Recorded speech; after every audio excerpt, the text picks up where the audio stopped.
Hey everybody, Chad Taylor on the Vegas podcast again. Don't forget to hit the subscribe button. This is the hardest thing as a marketing professional I have ever done in my entire life. You can get people to purchase almost anything anywhere, but you can't get them to hit the subscribe button. So if you like the content coming out of the Vegas podcast, please hit subscribe, especially today, because today I have with me a guest and he's super special, so special that I put a flag up here for him today because he has served for us and we're going to thank him for that. And his name is Chad Brown. Chad, how you doing today? I'm doing good, Chad. Thanks for having me on the show. Appreciate it. And if they don't subscribe, I'll take it personal. Yeah, no, absolutely. You should. Well, you are transparent. Our wives have been friends for a long time. Yeah. And you and I are in the same business, and we do the same thing for a living, and you are much better at it than I am. I don't know about that. I'm on your show, Chad. However, I needed some credibility, Chad. You have all of it. So just so everybody knows, why don't you, I'm going to give a little intro for you, actually. Let me give a little intro, and then I'll let you explain it. So first of all, you were just on a podcast that I watched, and it was called? It's called Ain't Done Yet. Ain't Done Yet. So everybody go watch Ain't Done Yet if you haven't. If you want to know a little bit more about Chad Brown, he really goes through a little bit of his life story and history, which I found filled in a lot of holes for me. We've known each other for a long time, but it filled in a lot of those holes where we kind of separated or weren't talking or we're busy with life and raising kids. Yeah. Right? So go watch that. And in that, you started out wanting to go into college, and the way you did it was fascinating. And again, they can go watch that. Yeah. But you went in to go apply for college, didn't get accepted into college, came back to Vegas in one fashion. When I didn't say didn't get accepted to the school you wanted, right? That's right. Yeah, and you came back and then hit the grind in Las Vegas. And there's a lot before that, but you hit the grind in Las Vegas, and you ended up with a company in the coin business, and then you ended up at a hotel and casino. And then you ended up at another hotel and casino, then another hotel and casino, and you basically climbed your way from TI to Bellagio to Luxor to Mandalay Bay to ultimately MGM? MGM Corporate, yeah. MGM You had them a little out of order, but you got the properties right. I got the properties right. All right. So yeah, that podcast you just did with them was amazing. It filled in those gaps. So when I say you are one of the most talented marketing professionals in this town, I mean that. I appreciate it. I want you to know that that means a lot. I've watched you for a lot of years, and in admiration, So thank you. Tell me, what is it like climbing through the marketing world in Las Vegas, and tell me a little bit about how you got there. Yeah, so marketing in Las Vegas has changed dramatically in those years. If any of your viewers do go back and watch that other podcast, I talk about my journey through the years, and we're talking 24 years of hospitality experience. And so, starting off in casino hospitality as a brand marketer was a whole different world than it is today. Right. It was a one-man show. It was all about casino marketing, bringing the players in, player development, and through the years, as you know, we've become such a different city. Food and beverage, retail, entertainment, sporting, which is huge right now, right, is a big trend we're seeing. That's changed everything from a marketing landscape. Right. And so, coming up over the years in casino hospitality in Las Vegas has changed dramatically. And It's been fun because you and I got in early on. Yeah. And so we got to be boots on the ground. We got to get our hands dirty and all this stuff that right now there's so many specialists now doing these things. Right. We had to come up doing those things ourselves. Yeah. And so that set us up for success, I think. Yeah, there was the one-man show back then. That's right. Today, I would say that it's different. There are a lot of people that are very good at their specialties. Yeah, they're very specialized. Yeah. Social media, database marketing, graphic design, production, direct mail, variable data, email, online advertising, SEM, SEO, web development. I mean, that's all the stuff we had to do ourselves. And now podcasting, Chad. And now podcasting. Yeah, this is big right now. There's a lot going on in the podcast world. Everybody's going to have a channel. It's insane. So you understand the landscape. So you're on the Vegas podcast, and we have two audiences, right? We have our locals, which is the Las Vegas community, and hopefully in the future we have maybe some tourists that want to hear the information you have from he who knows it best. Excuse me, fumbled. He who knows it best. After all these casino gigs and through Vegas, you landed somewhere very special. That's really unique too. And I used to live in Pahrump, so I understand a bit about what's going on out there. Okay. But I want you to dive into kind of the transition from where you were in the casino business here on the Las Vegas Strip to where you are now and what that looks like. Yeah, absolutely.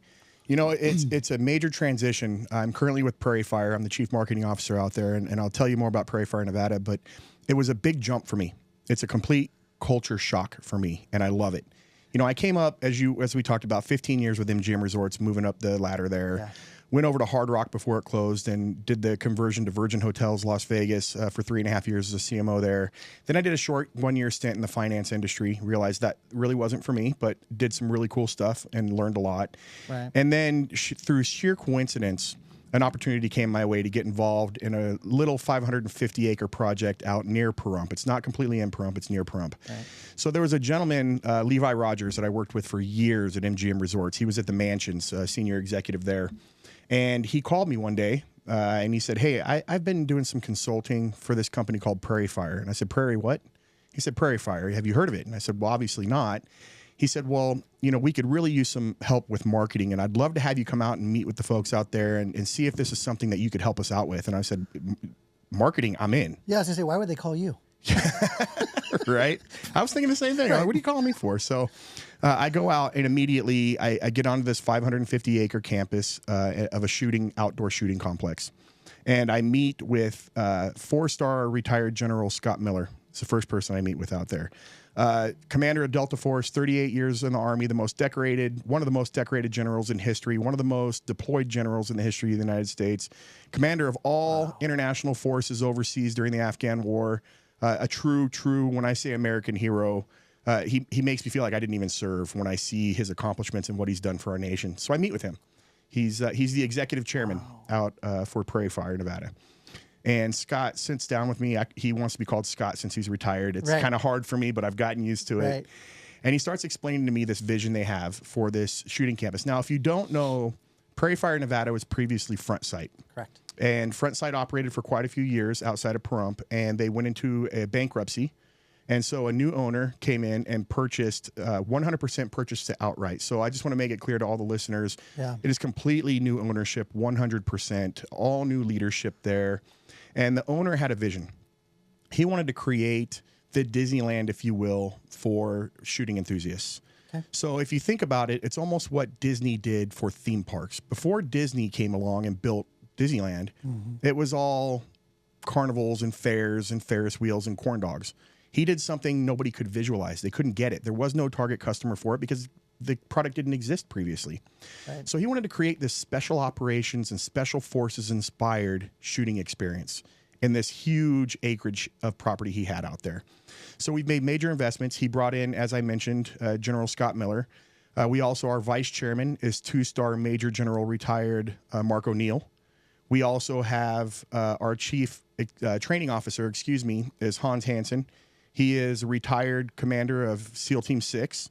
Our chief experience officer, Lanny Barnes, is a 3-time Olympian in the biathlon. She's also the current world shotgun champion and the current ladies NRA pistol champion worldwide. She's one of the most dynamic women I've ever met in my life. I have chills up and down my arms right now. Keep going. So what they decided to do was bring these folks out to create these experiences that anybody can come out and experience. This isn't for the elite shooters. This isn't for competitive shooters. Now, we have products and services for them as well. Okay. But this is for everybody. It's from people who have never picked up a firearm in their life.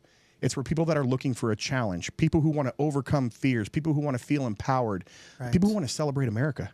And this is a good day to talk about that, to be honest with you. Yes. Because that's one of our core principles. Our why behind what we do out there is for the love of America. And that is not a political statement of any kind. Understood. It's simply embracing American values and being proud of the country we live in. Right. And so we started to build this campus out there, and we really focus in 2 key areas.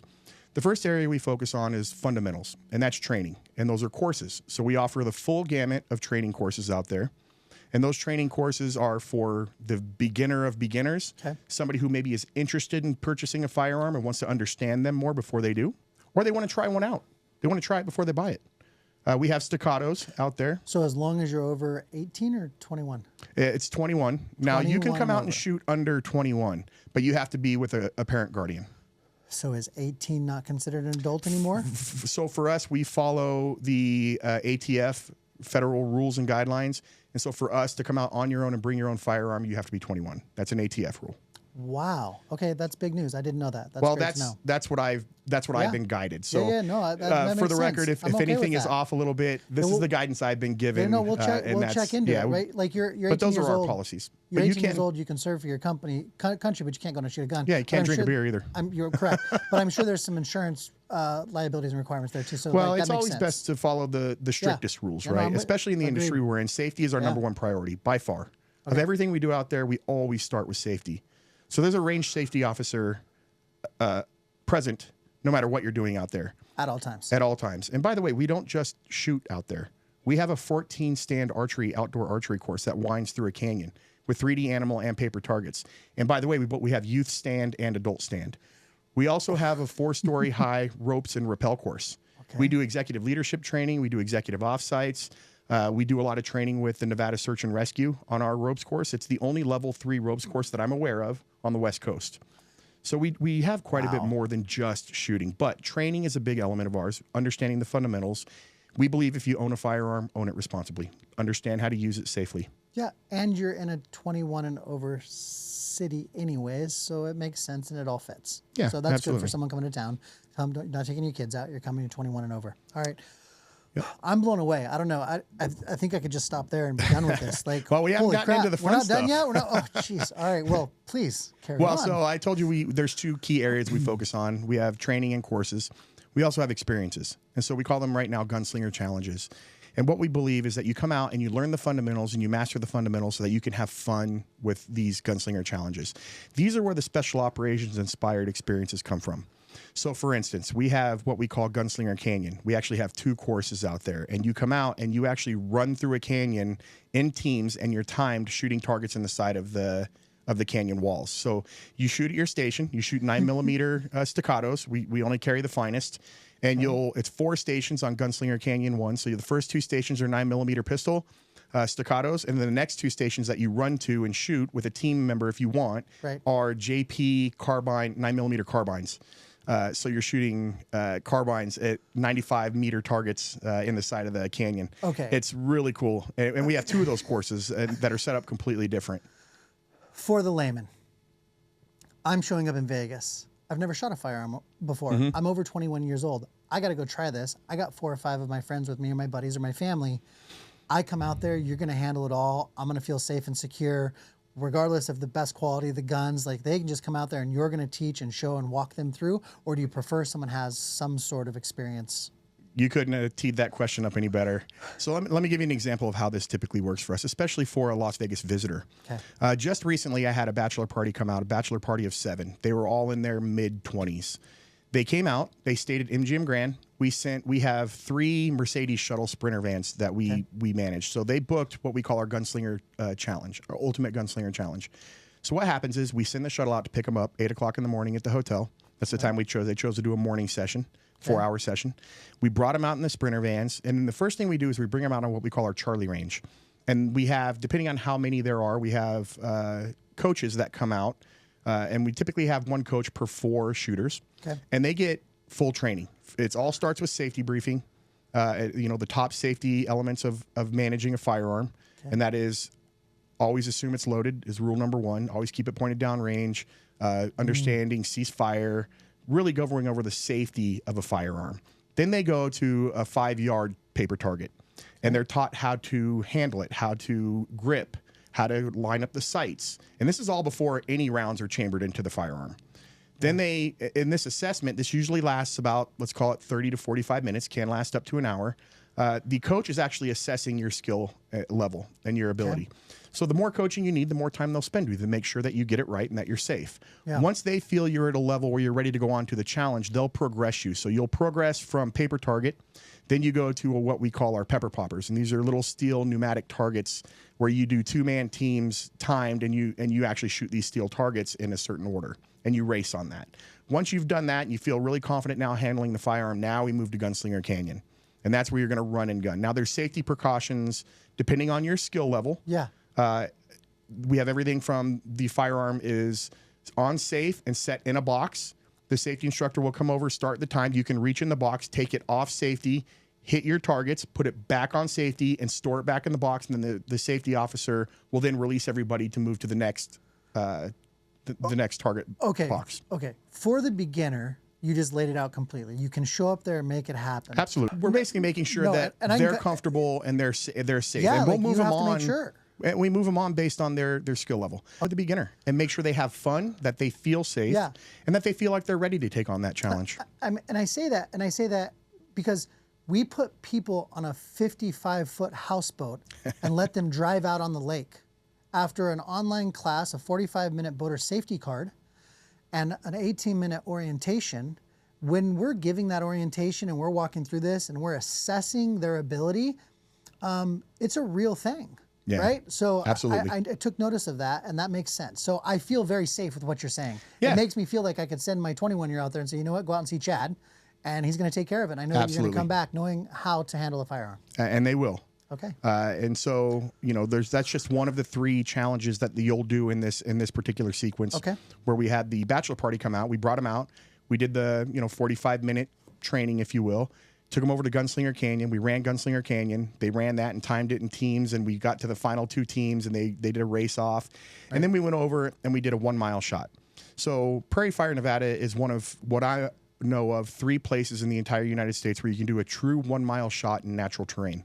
I believe, I would have to look it up, the closest one is in Montana. The individual who coaches this is the world record holder in the 1-mile shot.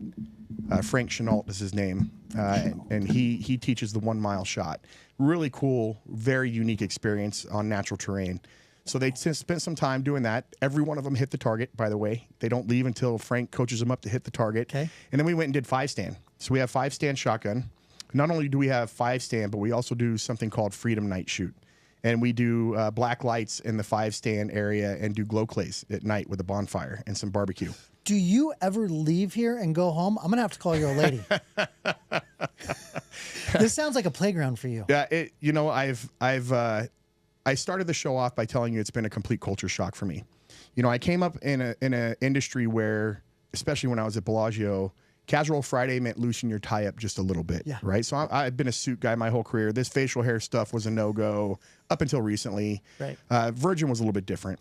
Sir Richard had a different philosophy around that. But going out there, I wear tactical gear when I go out there. You know, I'm wearing 5'11" pants with grunt-style shirts, and I sometimes bring my own firearms as well.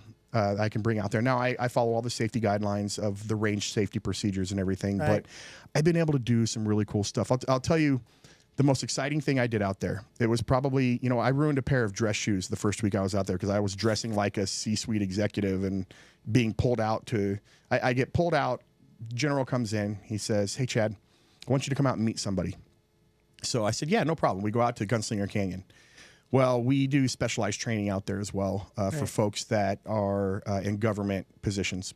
And there happened to be a gentleman out there getting a 1-week refresher course as he was getting ready to get deployed out to the field in a certain government job. And so we had Hans Hansen out there giving him 1 week of one-on-one training. Hans was the retired Navy SEAL. And so the general comes over and he goes, hey, meet so-and-so. He's with this government agency. We're giving him a refresher course before he goes back out in the field. And he said, here's what we're going to do. You and Hans are going to shoot against me and him on Gunslinger Canyon. I'm dressed in slacks, executive clothes, right? I didn't know I was going to be out there shooting. You were so excited, weren't you? We did that, and the memory of shooting with a 4-star general, of shooting with a Navy SEAL who was on my team, by the way, of shooting the firearm. I mean, we were shooting special operations, special forces firearms for this. Okay. It was the first experience I had shooting, and I'm thinking these people I'm with are American heroes, man. These are the best of the best in the world. And it just blew my mind. And you destroyed your shoes. Destroyed my shoes, my dress shoes, and went and bought 2 pairs of combat boots again. Yeah, because I guarantee you were not the person that was going to tiptoe around making I went full on. As a matter of fact, I think I win. might have pulled a hamstring or something, but I didn't let anybody know. One of the most competitive people I've ever known as well. You always win. They invited me out. I wasn't going to be the guy who lagged behind. Now I was nowhere near where they're at, Their right? caliber, But right? I scored I high don't know. pistol in the military. I got a medal, and you Yeah. know I can shoot, but not on the level these guys are. But regardless, it was an amazing experience. And so this is a different culture for me. Yeah. I'm going out. I'm outdoors every day. I'm out doing crazy adventures. You know, I'm wearing tactical clothes most Welcome of the to time. the dark side. It's you know, so these experiences so going back to that package, that would be a package we would sell to somebody visiting town, the Ultimate Gunslinger Challenge. So they would do a little bit of training. They get brought out in our shuttle. They get some training. They'd run Gunslinger Canyon. They do a 1 mile shot, and then they'd shoot the 5-stand shotgun. We have other activities. You know, we're setting up right now a shoot from a buggy experience through a canyon that's Special Forces inspired. We're about half done with that course right now. And we've got a lot of other really cool stuff out there as well. Facade walls that are extreme challenges with targets where you're going upstairs and shooting through a window and ducking down below. It's all timed. It's color and number coded targets. So you have a teammate telling you what targets to hit, and you're shooting through these. It's really spectacular. Yeah, no, so this is number one, absolutely, hands down, if you're coming to Vegas, what you go do before you come here and get hammered. Come here for your first day, go do this, and then come to back to Vegas and have a good time. Because I couldn't see myself out there, either hungover or tired or partied out, right? Like, this takes some focus. So maybe it's the first day trip. Maybe you can come up with a new marketing plan. Like your first day in Vegas is at Prairie Fire. Well, we've had people come out mid-trip as well. I think when they know they're going to be coming out, so you can select a 4-hour experience. And you can come in the morning and do it in the morning, or you can do an afternoon.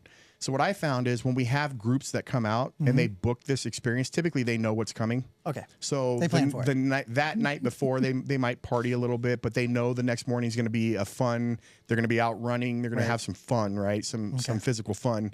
What I found is I haven't really run into a situation where somebody overdid it, and if they did, typically they don't get on the shuttle. They stay back, and that happens in everything. Okay, great. So you have this amazing property, Prairie Fire.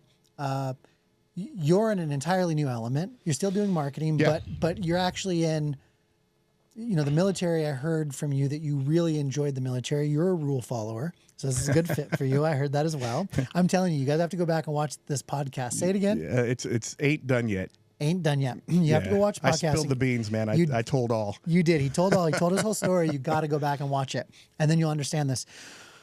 So I would say that you're in this perfect place to achieve some amazing marketing miracles because of who you are and because of what you're doing. Basically, who you are and what you're doing has now come to this synergistic combination that you're about to unleash. And I'm excited to watch you. I can feel it from you. I can hear it in your voice.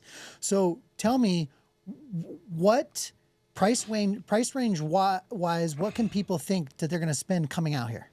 So we have packages that start anywhere from $250 all the way up to $1,000. This is for people who are non-members who just want to come out and do a really cool half-day, full-day experience out there. Okay, perfect. That's the typical price range, and we will customize your package based on what experiences you want to have when you come out. Yeah. So that price will fluctuate a little bit based on what you would like to experience. Now, we do have a membership program. Got it. Mostly regional market part of members. We do have some national members as well. So pricing reduces significantly when you're part of the membership program.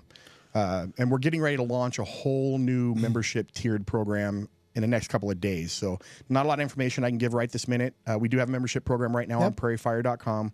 But know that we are revamping that entire thing, and it'll be a lot more attractive with a lot more benefits coming out in the next couple of days. Probably by the time this podcast is out and someone visits the website, they'll see our new structure for memberships. Well, chat, I only have 170 followers right now, but all 170 new members. 170 are coming out to Prairie Fire. I can guarantee you that.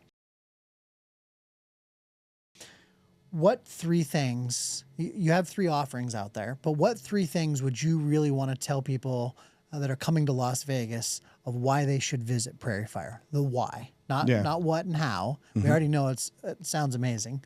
And I can't wait to go, but why? I think number one, this is a very unique experience. There's nothing like this anywhere that we're aware of. And we went out and did our market research across the country. Got it. There's nothing on the scale and level of what we're offering out there anywhere in the country. So if you want to experience something you can't experience anywhere else, and this could, if you knew, it'd be a bucket list. It'd be one of those bucket list things. I think that's number one. Okay. This is extremely unique. Number 2, if you're looking to be a better version of yourself, if you're looking to overcome challenges, if you want to come out and leave feeling fulfilled, feeling like you're tired, you're exhausted, you did something meaningful, you're going to leave there feeling that way. Okay. It is a really cool feeling. Now, it can be a little intimidating to say you might be a little tired, but in all honesty, what have you ever done in your life that was easy, that you did it and it was easy and you're like, that's the best thing I ever did? Right. It's usually when you put a little effort into it and you realize you can overcome things, you can do things you thought maybe you couldn't, and you just feel energized and you feel like a new person. Okay. And I think 3, you're going to meet some of the most dynamic individuals in our country out there. Our staff is bar none some of the best people I've ever worked with in my life. We talked just a little bit about some of those folks. There's so many more to meet on campus that have special stories that we don't have time to get into now, but you're going to rub elbows with American heroes. These people are on campus every day. They're coming out and meeting with you. They're shooting next to you. They're giving you pointers. This isn't they sit in an office somewhere and just overlook. They're engaged and involved. And if you want to meet some dynamic American heroes and shoot with some special operations and special forces folks, this is the place to do it. And that, my friends, is why Chad Brown is who Chad Brown is and why he's doing what he does. I have chills. You are a master. I'm telling you. You're very kind. I'm telling you. It. So I would do this forever, but there are some other guys with some really great podcasts that are I think they're friends of yours as well, right? That want to dig into some of that stuff, and I can't wait to watch that one as well. I'm really excited about that. For this one, for the Vegas podcast and getting the information out, to relevant information from those who know it best, and I would say you're one of those. You know, I work with the Clark County School District in the mentoring capacity. You know, I have the human stuff, and I do the lake. What would we put our content in the Clark County School District in the mornings. If our content was up on screens for all the students to watch as mentor mornings, what would you say to a 6th through 12th grader in this town, in that age group, about the future, the future of what's possible in Las Vegas? And you have a couple minutes with this because I know you were born and raised here. Yeah, so Vegas is near and dear to me. I was a 6th to 12th grader in Las Vegas myself in public school. Didn't exactly have the easiest childhood. It's for another podcast. But Vegas is a city of opportunity. And I know we hear that about New York and we hear that about Chicago and we hear that about LA, but Vegas is so unique in the aspect of this town has an extremely strong economy. We're the first to crash, or the last to crash and the first to recover. There's so much opportunity here if you give a little bit of effort, if you don't quit, if you look for opportunity, because I don't care who you are in this town. I've lived on the worst side of town. I've gone to the worst schools, if you will. The opportunities are there. You just can't let them breeze by. You got to grab them. Don't be the victim. Be the one who says, I saw that opportunity. I'm going to try that. I'm going to apply for that. I'm going to join that club or whatever it is. I'm going to join that mentor program. I'm going to try that out. I'm going to try drama club, whatever it is that you might think that's not for me, or nothing ever comes my way, or no opportunities happen for me. If you open your eyes for them and you look for them, they will be there. Okay. But you got to put effort in. It's not a one-way street. And so pay attention. You'll find them. Thank you for that. And that'll be part of the mentor moments. And Michael Prenti said one of the same thing. He said the same thing. He said, pure grit. You got to work for it. You got to put in the effort. So then a final question for you. And this one is not even relevant. I'm going to have to open it up to like the United States or the world for you, because you ran the gamut of doing whatever you wanted in this town for a very long time. But if you could do or meet anybody you wanted in Las Vegas that you haven't had the chance to do or you want to do in the next 6 months, what would it be? Chad, that's a big question. I think I'm very active on social media, and I post significantly, and I have had such a blessed life and career. I've had opportunities to do things that very, very few people in this world will ever see or do. And so that's a very tough question for me. But I think if I think about relevancy of what's happened in the last couple of years of my life, I think there's probably an opportunity that I would love to take advantage of with Formula One. And if I could do a ride along in a car on Las Vegas Boulevard at night. Now, I've ridden along in NASCAR. I've done radical cars. Okay. I've actually ridden in a Formula One, but it was in Austin, Texas. Okay. Las Vegas is a different experience. And through this through some of the work I did at Virgin Hotels with Formula One and Sir Richard, it would just be a completely different experience for me to be able to do that. So I'm sure you already have the connections, but I think we have a Formula One person coming on here very soon. So we'll see. Can you say who it is? I know those folks really well, or is that saved? We're not going to say who it is yet for their privacy. Understood. But you just put it out in the world, so we're going to see if we can make sure it happens for you, because there's nothing I'd like to see more than you squeeze into that helmet and haul down that. I don't know if they Las make helmets Vegas as big as, I got a lot of big basketball here. You're a military boy. Listen, man, you are something else. I'm very appreciative. I'm just very thankful you came on. I truly. Oh, thank you for the invitation. I really appreciate it. Number one, and let's not forget, today is 9/11. You and I had just met about that time. That was around the time, a couple of years there. And something we need to remember, and thank you for your service, and thank everybody for their service. And any closing remarks for Prairie Fire? If you haven't yet looked it up, check it out. Check it out online. Take a look. See what we're about. It's something that everybody can find a niche out there, regardless of your skill level, regardless of your interest in firearms. As I mentioned, we do a lot more than that out there. Right. It's just a really cool experience, and we want to be a part of this community. We want to offer something different than anything else in town is offering, and that means being connected back into the community as well. So we're doing a lot within the community that we didn't get into, but check us out. That's what I would say to your folks. Just check us out and see what we're about. Done. All right, everybody. That was Chad Brown on the Vegas podcast with Prairie Fire. And if you haven't checked it out, check it out now. Hit that subscribe button, and I'll see you guys out there.